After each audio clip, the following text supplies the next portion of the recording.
यह सुब्रमण्यपुर गांव है। इस गांव में तिलक और रमा देवी नाम के एक दंपति रहते हैं जो अपने खर्चे के लिए पत्तेदार सब्जियां बेचते हैं। उनका एक इकलौता बेटा प्रसाद है जिसकी संध्या से शादी होने के बाद वो शहर में जाकर रहने की योजना बना रहा है। माँ, हम चलेंगे। शहर जाने के बाद मैं आपको वहां का पता पूरी तरह से बता दूंगा। ठीक है बेटा, यदि तुमको छुट्टी मिलती है तो तुरंत घर आ जाना। हाँ माँ, मैं जरूर आऊंगा। क्या तुमको ये कहने की जरूरत है? तुम अपना ख्याल रखना बस। माँ जी, हम जाएंगे। पिताजी, हम चलते हैं। उन्होंने उनके लिए शुरुआत के लिए पैसे दिए। 5-6 घंटे के बाद वे शहर पहुंचे। उन्होंने किराए पर एक कमरा ले लिया और सभी जरूरत की चीजों का इंतजाम किया। संध्या और प्रसाद ने काम की तलाश की और हार गए। उन्हें कोई काम नहीं मिला। इससे पति पत्नी दोनों निराश थे। संध्या, हम गांव वापस चले जाते हैं। मुझे लगता है कि यहाँ सब कुछ अच्छा है। हम यहाँ तब तक रहेंगे जब तक हमें कोई काम नहीं मिलता और हम कोशिश नहीं छोड़ेंगे। हम कब तक यहाँ रहेंगे संध्या? हमारा साथ लाया पैसा खत्म हो गया है। हमें कुछ और पैसे चाहिए, लेकिन हम माता पिता से नहीं मांगेंगे। मुझे कुछ समय दो, मैं सोचती हूँ। संध्या गहराई से समस्या का हल सोच रही थी। कुछ काम पाने के लिए वो रास्ते में सभी से पूछ रही थी कि कोई काम मिल जाए। कुछ लोग चिढ़ गए और कुछ ने बताया कि कोई काम नहीं मिल सकता है और कुछ लोगों ने उसे 1 सप्ताह या 10 दिनों के बाद आने को कहा। तब वे काम बताने की कह गए। दिन बीत रहे थे। हमने गांव से आते समय कहा था कि हम शहर में ही रहेंगे, लेकिन अब हमें कोई काम नहीं मिल रहा है। अगर हम नाकाम होकर गांव वापस जाते हैं तो ऐसे बहुत से लोग होंगे जो हमें चिढ़ाएंगे।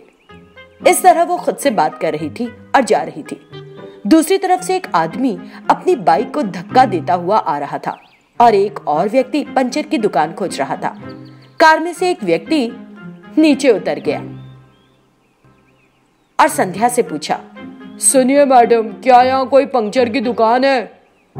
नहीं सर, यहाँ आसपास कोई पंक्चर की दुकान नहीं है। आप चाहें तो 2-3 दिन बाद आइए। बहुत जरूरी है मैडम, यहाँ एक पंक्चर की दुकान शुरू की जा सकती है ना।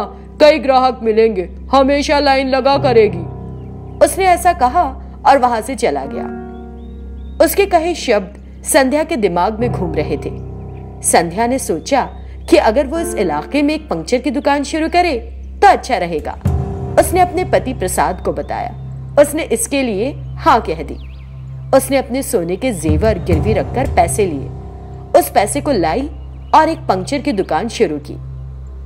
ग्राहक उसकी पंक्चर की दुकान पर आने भी लगे। प्रसाद और संध्या दोनों पंक्चर की दुकान में पंक्चर बनाने लगे। जैसे दिन बीते, पंक्चर की दुकान अच्छी चलने लगी। वे अच्छा पैसा कमा रहे थे। उधर गांव में तिलक को अचानक तेज बुखार हो गया। वो प्रसाद और संध्या को देखना चाहता था। दोनों गांव गए। अब कैसे हैं पिताजी? क्या आपका बुखार कम हुआ? मैंने तुम दोनों को देख लिया ना, मैं अब पूरी तरह से ठीक हो जाऊंगा। तुम शहर में क्या काम कर रहे हो? वो पिताजी, हमने अपनी पंक्चर की दुकान शुरू की है। जब वो बताने ही वाला था तो संध्या बीच में, पिताजी, अब मैं सॉफ्टवेयर कंपनी में मैनेजर के पद पर हूँ और आपका बेटा एक अचल संपत्ति कार्यालय में एक साइट सुपरवाइजर के रूप में काम कर रहा है पिताजी। तिलक उसकी बात को सुनकर बहुत खुश हुआ। संध्या ने उन समस्याओं को नहीं समझा जो वो अपने उस छोटे से झूठ की वजह से झेलने वाली थी। फिर वे 2-3 दिन वहां रहे और तिलक की देखभाल की। उसके बाद संध्या को पंक्चर की दुकान के लिए कॉल आने लग गए। कुछ दिनों बाद तिलक की तबीयत ठीक हो गई और तिलक और रमा देवी अपना अपना काम करने लगे। तब संध्या और प्रसाद वापस शहर लौट गए। एक दिन गांव से सास रमा देवी बिना बुलावे के 3 अन्य महिलाओं के साथ शहर देखने आती है। मैं इसे एक बड़ी बात कहकर नहीं बता रही हूँ, लेकिन मेरे बेटे और बहू बड़े अच्छे पद पर काम कर रहे हैं। अगर हम जिस घर में रह रहे हैं वहां जाएंगे तो देखना वे कैसे चौंक जाएंगे। वे एक बड़े अपार्टमेंट में गई और सिक्योरिटी गार्ड से कहा, यहाँ संध्या और वरप्रसाद नाम का युगल रहता है ना? कोई भी ऐसे नामों के साथ यहाँ नहीं रहता, परेशान मत करो, जाओ यहाँ से।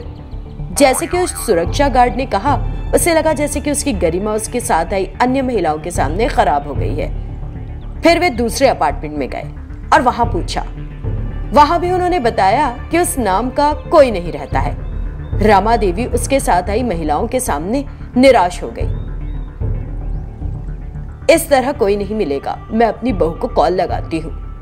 रमा देवी अपना फोन लेती है। उनके ठीक सामने एक पंक्चर की दुकान थी और उसकी बहू उस दुकान में पंक्चर बना रही थी और बेटा प्रसाद वाहन को हवा दे रहा था। ये देखकर रमा देवी के साथ आई 3 महिलाएं जोर से हंस पड़ी। रमा देवी संध्या के फोन उठाने का इंतजार करती है। संध्या जो कि दुकान में है, फोन की घंटी बजने पर कॉल रिसीव करती है। बताओ अम्मा, क्या हाल है? पिताजी का स्वास्थ्य कैसा है? बहू, तुम कहाँ हो? मैं ऑफिस में हूँ माँ जी। मुझे अपने ऑफिस का पता बताओ, मैं वहां आऊंगी। माँ जी, क्या आप शहर आई हैं? कैसे आई? मैं कहाँ आऊं, बताओ जल्दी। माँ जी, आप यहाँ नहीं आ पाएंगी, यहाँ ट्रैफिक जाम की वजह से पूरा रास्ता रुका पड़ा है। मैं ही आती हूँ। मैं वहां क्यों नहीं आ सकती? आऊंगी मैं, बताओ। वो माँ जी, मुझे यहाँ का पता ठीक से पता नहीं है। मैं बताती हूँ, पंक्चर शॉप है ना बहू? उन शब्दों को सुनकर पंक्चर शॉप से बहू इधर उधर देखती है। उसने अपनी सास और सास की सहेलियों को देखा। बस फिर क्या था, पंक्चर बहू वहां से भाग गई। ये देखकर वे सभी जोर से हंस पड़ी।